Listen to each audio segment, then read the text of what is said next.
교회의 결정이 굉장히 치밀하고 그리고 또 지혜롭다라고 하는 것을 알 수가 있습니다. 바울에 대해서 21절 네가 이방에 있는 모든 유대인들을 가르치되 모세를 배반하고 아들들에게 할례를 행하지 말고 또 관습을 지키지 말라 한다 함을 그들이 들었다. 그렇기 때문에 이런 상태에서 네가 예루살렘에서 다니면 틀림없이 그 유대인들에게 해를 당할 거니까 우리가 지금 이렇게 아이디어를 제공하니까 이렇게 해라. 지금 그러면서 어찌할꼬 그들이 필연 그대가 온 것을 들으리니 우리가 말하는 대로 이대로 해라 하면서 방법을 이제 가르쳐 주게 됩니다. 우리에게 서원한 네 사람이 있다. 우리에게 서원한 네 사람이 있다. 이게 유대인들 지금 그 모이는 교인 숫자가 20절 말씀해 보면 유대인 중에 믿는 자 수만 명이 있다. 다 율법의 열성을 가진 자다. 그런데 그 중에서 서원한 사람이 몇 명이라고요? 4명이다. 수만 명이 신앙생활 하는데 서원한 사람이 4명 정도 된다는 겁니다. 우리 생에 올해 들어오셔서 몇 번 정도 서원을 하셨습니까? 하나님 앞에 서원이라고 하는 말이 너무 크십니까? 하나님께 약속을 하신 게 뭐가 있으십니까? 그렇죠? 말만 바뀌었지 새해 들어서 또 새 달을 맞으면서 하나님과 약속하신 게 서원하시는 거잖아요. 근데 그 서원의 개념이 지금 우리는 너무나 많이 약화되어서 좀 쉽게 생각하는 경향이 있습니다. 하나님께 이렇게 선서하는 게 서원입니까? 아니면 뭘 제대로 하는 것이 서원인가요? 입으로 약속한 것은 서원이 아닌가요? 그러면 부모님하고 약속하는 것은 우스운 거고 서면으로 해가지고 계약서를 작성해서 모든 사람들 앞에 보여주고 공증하는 것은 대단한 거고 아니거든요. 여기 우리 성경 말씀에 보면 하나님께 기도했다라고 하는 표현은 그렇게 많지 않습니다. 하나님께 말하고 하나님께 아뢰고 이렇게 표현되어 있잖아요. 그런 것처럼 이 서원이라고 하는 것을 우리 시대가 갖고 있는 이 개념이 너무 또 좀 나쁜 말이지만 천박하지 않은가. 하나님에 대해서 하나님께 약속해 놓고 하나님께 서원해 놓고 우리가 혹시 함부로 행하고 있지 않은가. 여기 보시면 4사람이 있는데 그들을 데리고 가서 함께 결례를 행하고 그들을 데리고 함께 결례를 행하라.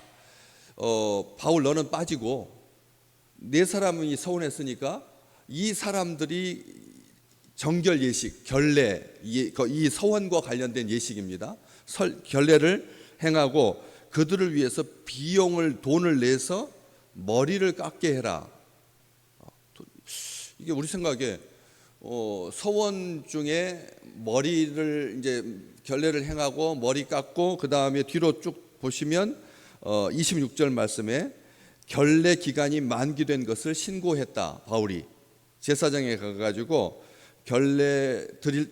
제사를 드릴 때까지의 결례 기간이 만기된 것을 신고하고 이게 이제 하나님께 서원했을 때 전체 진행되는 순서의 마지막이 신고하는 것으로 해서 딱 끝난다는 거예요. 우리 생각에 그러면 새해를 맞아가지고 하나님께 약속한 것을 이제 최종적으로 하는 마지막 절차가 신고하는 것으로 교회에 신고하고 하는 것으로 이렇게 진행된다면 우리 중에 몇 명이나 이 절차를 밟아서 서원을 하고 그 다음에 마무리를 할 수가 있겠나. 우리가 혼자서 조용하게 기도하면서 마음에 작심한 이런 거니까 이렇게 그냥 넘어가지. 만약 우리가 한 것을 공증을 하고 공개하고 그 다음에 다 알게 되고 왜냐하면 머리를 깎는다라고 하는 것으로 이 사람이 서원했다라고 하는 것을 확인할 수가 있으니까. 그런데 그 비용을 바울 보고 대라고 합니다. 머리 깎는 비용까지 바울이 대야 되나? 이제 보셔야 되는데 여기 서원을 하게 되면 이게 우리가 생각할 때 그냥 나시린의 서원만 생각하기 쉬운데 나시린이라고 하는 것이 이 서원한 사람의 아주 표본이니까 민수기에 기록되어 있는데요. 이 나시린은 결례를 행하게 되는데 어떤 결례를 했냐면 그 서원의 기간이 최소한 30일입니다. 우리가 생각할 때 하나님 앞에 서원하는데 서원하는 그 세 가지 표시가 포도주하고 강한 술 한 달 동안 포도주하고 강한 술을 입에 대지 아니하고, 두 번째 시체와 같은 부정한 것 만지지 아니하고, 세 번째 머리카락도 자르지 아니하고. 이게 세 가지죠. 하나님께 서원했을 때 성경에서 규정하고 있는 금기사항 세 가지는 포도주하고 강한 술을 마시지 아니하고, 시체와 같이 부정한 것 만지지 않고, 그 다음에 머리도 깎지 않고. 요게 이제 세 가지입니다. 그 다음에 기간이 딱 30일, 30일 최소가 30일이니까 저는 60일 동안 하겠습니다. 평생 나시린의 서원을 지킨 사람도 있습니다. 평생. 나는 평생 하나님 한 달 해보고 다음 해에 또 한 달 해보고, 그러다 보니까 이게 너무 좋은 거예요. 하나님과의 약속을 지키기 위해서 내 몸을 구별하여서 하는 이 행동이 자기 몸에 맞는 거예요. 그래서 좀 힘들긴 하지만 그 다음에는 한 석 달 해보고, 그 다음에는 한 1년 정도 해봤더니 나는 이 길이 좋다 해가지고 평생 나시린으로 사는 사람 있습니다. 분명히 이게 해보시면 압니다. 하나님께 그냥 이게 이렇게 서류까지 해가지고 마지막 신고까지 하는 게 아니니까, 하나님 앞에 오늘 우리가 이 말씀을 왜 받겠습니까? 이유가 있습니다. 기간이 지납니다. 이제 30일 한 달이 지난 다음에 머리카락 자르고 재물과 함께 그 머리카락 잘랐던 그 머리를 이제 삭도를 안 되니까 머리가 한 달 동안 길었을 거 아닙니까? 한 달 동안 길었으면 그 머리카락을 잘라서 재물과 함께 불사르는 것이 이게 아주 중요한 예식이 되는 겁니다. 포도주 마시지 아니하고, 더 강한 술 마시지 아니하고, 시체와 같은 부정한 것 만지지 아니하고, 머리를 기르는데, 다른 것들은 표시가 잘 안 나는데 머리카락이 기는 것은 이제 표시가 나게 되는 거죠. 아주 단정하게 다들 머리를 깎고 있다가 머리가 길어지면 저 사람이 지금 서원을 이행하고 있는 기간 중이구나 라고 하는 것을 알게 됩니다. 술 안 마시고 그 다음에 부정한 것 만지지 않는 것은 본인이 강조하거나 드러내지 않으면 모르는 거고, 포도주 안 마시는 거야 친구들 가운데서 어떻게 좀 알 수는 있겠지만, 확실하게 가장 서원한 표시로서 드러나게 되는 것은 머리를 기르는 겁니다. 머리를 깎지 않는 겁니다. 그래서 기간이 딱 한 달 지났고 아니면 석 달 지났다, 한 3개월 정도 약속을 했으면 머리가 상당히 길지 않겠습니까? 6개월은 더 길 거고 1년짜리는 더 완전히 길 것이고요.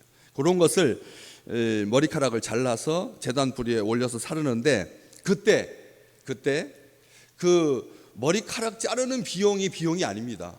머리카락을 자르는 것은 비용이 들지 않죠. 그렇지 않습니까? 얼마 들겠습니까? 머리카락 자르는데 10,000원이면 끝나는 거지, 5,000원이면 끝나는 거지. 아니면 자기가 옛날 이발소도 많지 않으니까 사도행전 18장 18절 우리가 잘 지나와셨는데, 겐그레아에서 바울이 머리를 깎았더라. 자기 스스로도 깎을 수 있습니다. 다른 사람 통해서도 깎겠지만 자기가, 왜냐하면 헤어스타일 고려해가지고 하는 거 아니니까 자르면 되는 거니까. 그래서 비용이 드는 게 아닌데 뭐가 비용이 드냐면, 이때 제물에 들어가는 비용이 발생하는 거예요. 제사를 드립니다. 서원의 결례를 행할 때 제사 드리는 게 세 가지예요. 그냥 우리 생각할 때 무슨 서원을 행하고 나서 이 하나님 앞에 제사를 드리는 결례 의식에 세 가지 제사를 한꺼번에 드려야 되니까, 그냥 그 중에서 하나면 저는 족할 줄 아는데, 하나면 되지 않습니까? 그냥 하나님 앞에 번제 그러면 저는 그게 아니라 첫 번째가 번제입니다. 두 번째 더 해야 되는 것이 속죄 제물, 세 번째 화목 제물까지 3중 제사를 드려야 되는 거예요. 아니 다른 이 세상의 제사도 그 엄청난 유월절 같은 제사, 큰 제사 많은데, 아니 개인의 서원을 해소하고 마무리하는 그런 과정에서 제사를 드리는데 세 가지를 완전하게 드려야 되는데, 번제에 뭘 드려야 되느냐? 1년 된 수양 드려야 되고, 순양을 1년짜리 순양을 드려야 되고, 속죄제에 1년짜리 암양을 드려야 되고, 그 다음에 화목제사를 드릴 때 순양 외에 1년 된 양이 아니라 그냥 순양이면 되고, 그 이제 좀 약화되는 거죠. 순양이면 되고, 그 외에 무교병까지 드려야 되니까 5대 제사 중에 거의 전체를 다 이 서원과 관련하여서 결례를 행하는 데 드린다는 거예요. 이때 비용이 만만치 않은 겁니다. 1년 된 순양, 1년 된 암양, 그 다음에 순양, 그 다음에 무교병까지 제사를 드리니까 총괄해서 수십만 원이 넘게 들어가는 거예요. 그러니까 가난한 사람은 결례 예식을 행할 수가 없는 겁니다. 가난한 사람, 부자야 뭐 서원을 해고 반복하는 것을 반복하면서 제사 드리고 신고하고 딱 마무리하지만 보통 사람은 이게 그냥 쉽게 넘어갈 서원, 그러니까 서원을 함부로 할 수가 없는 겁니다. 가난하면 서원도 제대로 못하는 겁니다. 우리는 가난하다고 해서 서원하지 않지 않습니다. 모두에게 다 소나기, 하나님 나의 소원, 나의 기도 제목 해가지고 같이 써서 공적으로 해가지고 그것을 다 인쇄해가지고 교역자들이 함께 3개월 동안 기도하고, 또 이제 후반기 좀 있다가 이달 말부터 또 다시 이 후반기 기도 제목 또 받아가지고 또 같이 기도하고, 우리가 하지 않습니까? 그럴 때 기도 제목을 내는 사람도 있고 개인적으로 기도하는 사람도 있고, 자유롭게 하지만 서원이 이렇게 쉬운 문제가 아니었다라고 하는 거죠. 그 비용을 바울보로 대라고 합니다. 우리 생각에 무슨 목회자한테 그 가난한 사람들이 행한 결례 비용까지 내라고 할까? 이유가 있었던 거죠. 동족들이 그걸 보는 거죠. 왜냐하면 그런 가난한 사람들의 결례 비용을 대는 것을 경건하고 자애로운 행위로 간주하기 때문에 그렇습니다. 많은 사람들이, 부자들이 가난한 사람들의 서원을 위해서 그 제사 비용, 결례 비용을 대곤 했습니다. 그것은 칭찬받을 일이었습니다. 귀한 일이었습니다. 이건 얼마나 아름다운 일인지 모릅니다. 그래서 행한 거죠. 우리는 불필요한 충동을 피하기 위해서, 유대인들을 얻기 위해서 어제 말씀 같이 나눴지만 율법 아래에 있는 자들을 더 할 수만 있으면 더 구원받게 하기 위해서 바울이 유대인으로 행했습니다. 할례를 자기가 디모데에게 할례를 행했어요. 디도에게는 할례를 행하지 않았지만 디모데에게는 할례를 행했습니다. 사도행전 16장에 기록되어 있죠. 그리고 아까 18장에 갱그레아에서 자기 스스로가 소원 결례를 행하면서 마무리하면서 머리 깎았고요. 이게 바울이 율법을 준수하고 있는 거지 않습니까? 어디가 모세를 배반하고 그 아들들에게 할례를 행하지 말고 관습을 지키지 말라, 이건 악의적인 소문이었습니다. 바울은 그럼에도 불구하고 해명을 하지 아니하고 행동으로 보여주었던 거죠. 여지껏 자기의 삶이 그랬었습니다. 오순절을 지금 예루살렘에 와 있는 것도 분명히 들었거든요. 성령께서 예루살렘 가면 뭐 한다고요? 아가보 선지자를 보내가지고 이 띠 임자, 바울의 띠를 갖다가 자기 수족을 결박하고 이 띠 임자를 유대인들이 이방인의 손에 넘겨서 결박당하고 환난을 당할 거다, 성령께서 분명히 말씀해 주셨음에도 불구하고 예루살렘에 온 목적이 뭔데요? 유월절 지키기 위해서였습니다. 유월절 지키기 위해서, 절기를 지키기 위해서 올라온 거 아닙니까? 그냥 구제헌금 전달하는 게 목적이 아니었습니다.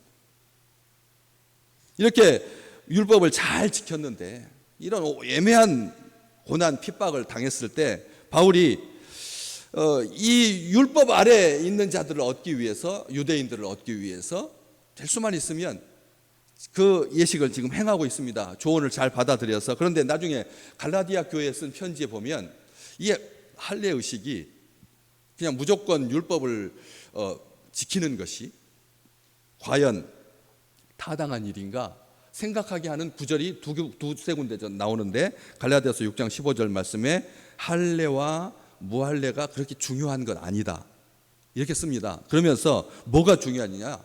오직 새롭게 지으심 받은 것이 귀한 거다. 할례를 세례를 받고 안 받고, 할례를 행하고 안 받고가 중요한 게 아니라 뭐가 더 중요하다고요? 새로 지음 받으신 사실, 우리가 새 사람이 되었다, 이게 중요한 거지 할례와 무할례가 중요한 것 아니다, 분명히 말합니다 바울은. 그러면서도 이 결례를 행한 거예요. 동족들이 볼 수 있도록.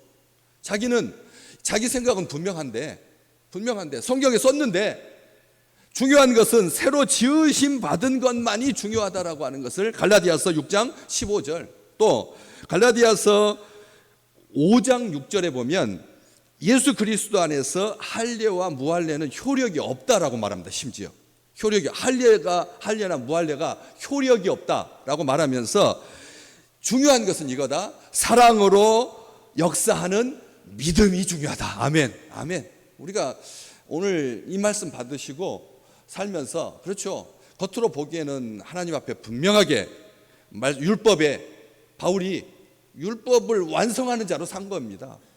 율법을 지키면서 산 겁니다. 성실하게 살았습니다. 그런데 사람들은 바울을 공격했습니다. 그 공격에 대해서 자기가 이 결례를 행하면서 보여주고 싶은 것, 예수 안에 할례와 무할례는 효력이 있는 게 아니다. 오직 사랑으로서 역사하는 믿음이 중요한 거다.